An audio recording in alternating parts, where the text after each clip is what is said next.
You are listening to WBHM Digital Broadcasting, the best in paranormal talk, only on Paranormal Experience Radio, broadcasting live out of Birmingham, Alabama.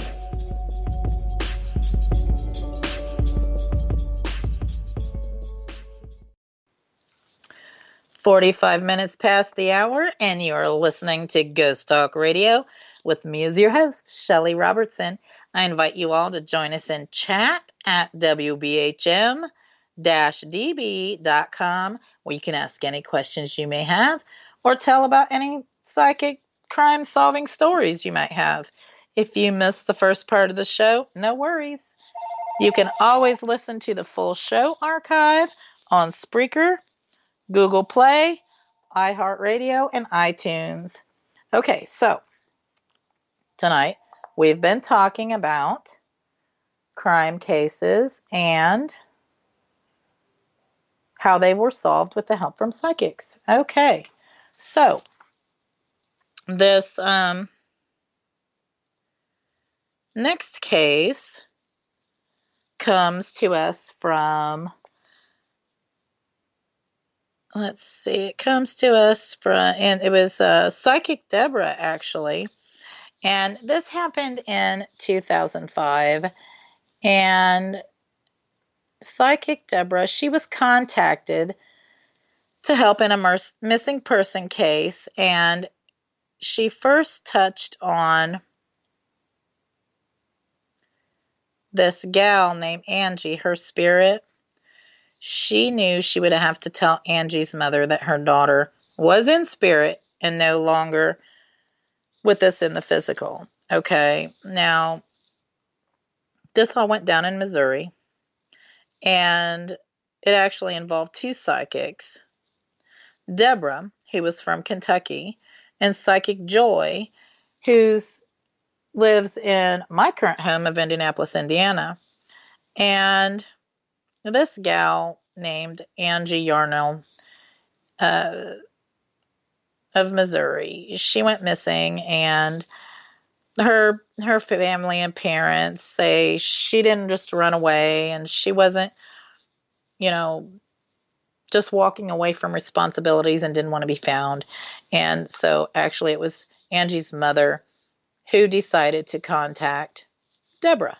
Now, Deborah got the spirit feeling that Angie was deceased, and Deborah couldn't get anything more, so she consulted Psychic Joy. And during psychic reading sessions for Angie's mother, detailed information about Angie's death was received, conveyed, and documented. And what was still missing, though, folks, was tangible evidence. Over the course of the next 3 years, Deb and Joy made several trips to Missouri to work with detectives who were currently working on this case, trying to find Angie. Finally, the truth was revealed. The detailed information came in from the readings by Deb and Joy about Angie's death. They were validated and verified by detectives who were working the missing person case. It was 5 years after being reported as a missing person that Angie's husband was charged in his wife's 2003 death. Both of these gifted psychic ladies helped with finding, the details and capturing him. And they also help with finding other missing persons. Now, this next case, it comes to us from Calgary, Canada. Now, there is a clairvoyant there by the name of Kim Dennis, better known as Clairvoyant Kim. And she did a reading for the daughter of a missing woman. Now, during this reading, Kim revealed details that become, very, very prophetic with the discovery of the body of Sandra Evans in Bow River near Calgary, okay? The reading was with Evans' daughter, and it once again reveals the amazing abilities of this clairvoyant Kim. She's quite gifted too. Now, According to Kim, she uses her abilities to provide the best information she can in any case of missing person, and she doesn't try to give false hope or dire predictions. She just reveals everything that comes to her and everything that she sees. So, during the reading, Kim told Evan's daughter that her mom was in water near canoes and that she would be found in the spring once the snow melted. Well, come to find, on Wednesday, May 8th, 2013, the body of Evans was found in the Bow River just as the spring thaw opened up the waterway, and just as predicted by clairvoyant Kim. Authorities announced that the death didn't seem suspicious, okay? Now, Kim Dennis, she provides free missing persons readings to families dealing with a difficult situation and to law enforcement officials struggling with missing persons, not purses, and other cold cases, okay? Now, I do realize that many times,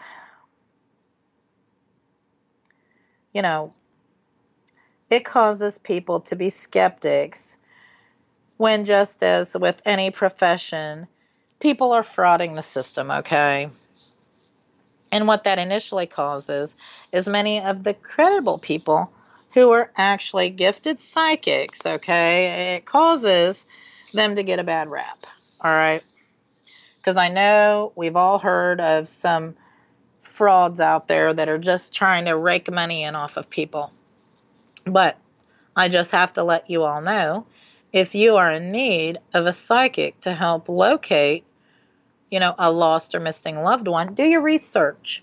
Do not go with the first one you find, and definitely don't shell out thousands of dollars for the help, That's when you know that they're really probably fraudulent up to no good, because a lot of these gifted psychics, they don't charge for this service, or they may just charge for traveling expenses if they need to come to you, and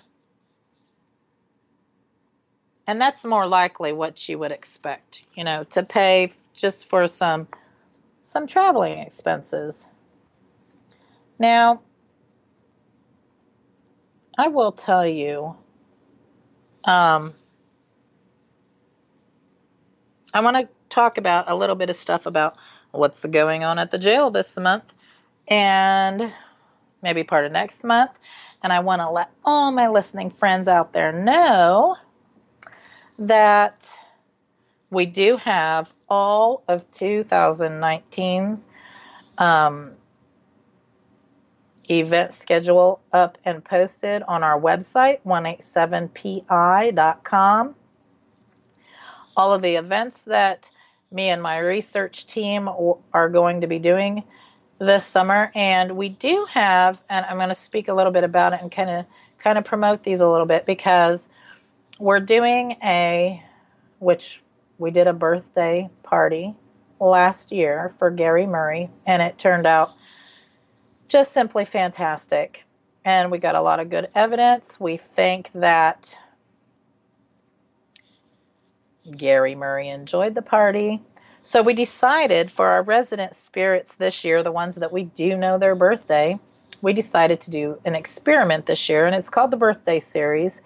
And there'll be 4 different investigations that the public is invited to attend and take part in. And we are going to be documenting a lot of our findings to see if it does make the spirits happy, amps up, paranormal activity. And our very last one of the season is for our famous Sheriff John Keeler, who talks to us all the time and can be heard walking through the building all the time. He's got enough energy where he's a disembodied voice quite often. So we don't usually need a whole lot of equipment to interact with him. But what we're going to do is it's experimental. We want to see if it maybe sparks more activity or maybe brings a few more spirits that are there, if it brings anything more out. I've kind of created a, what do you want to call it, a hologram type of machine. And I spoke in a previous show about a disc being left for me in my dining room, and I don't know where it came from. And this disc on it, and I had thought when I was trying to come up with this hologram machine, I thought, well, I don't have a full-bodied picture of Sheriff Keeler. And then, don't you know, along with some other information and a bunch of pictures of Sheriff Keeler was on this disc that just appeared out of nowhere in the middle of my dining room floor, and it looked all beat up and scratched up, and I really didn't have much faith that when I put it in the computer it would be able to read anything. Well, put it in the computer, and what do you know? A bunch of pictures of Sheriff Keeler and several full-bodied ones. So we are going to do a hologram of the sheriff himself and see just what happens with that. I'm kind of really excited. And anyhow, getting on with what else is going on at the jail. We still are running the escape games, which help fund the restoration projects at the jail because we are restoring the building. And the month of January, Jailbreak Code 9's escape games theme this month is Dr. Rubenstein and his human experiments. So if you want to know more about the escape games, just go to jailbreakcode9.com, and that's the number 9, and you can get all the information on the games, book sessions, and whatnot. Now, I will tell you, we have coming up on our wonderful network, WBHM-DB, Sunday nights at 8 p.m. to 10 p.m. Eastern, we have the fantastic Fate Magazine Radio with host Kat Hobson. Monday nights at 8 p.m. to 10 p.m. Eastern, we have the Paranormal Pride Show with host Denise Pridemore. Wednesday nights at 8 p.m. to 10 p.m. Eastern, we have Paranormal Experienced with host Kat Hobson. There are some fantastic shows with some great information and some amazing guests, and I personally listen to them and follow them because they are just fabulous. And we do have a few new shows on the lineup too, so you're going to have to go to WBHM-DB.com where you can get the lowdown on the new shows that are coming too. So exciting. So every night of the week, tune in at 8 p.m. and listen to some fantastic programming. Now, as we come to a close, I want to thank all of my listening friends out there for joining me for this live broadcast. And I know y'all have busy schedules, so it means a lot that you're tuning in. And I hope that everybody that's in the path of this blizzard, I hope everybody stays safe and we don't get as much snow as they're saying. And I want you all to have a good rest of your evening. So, good night, friends.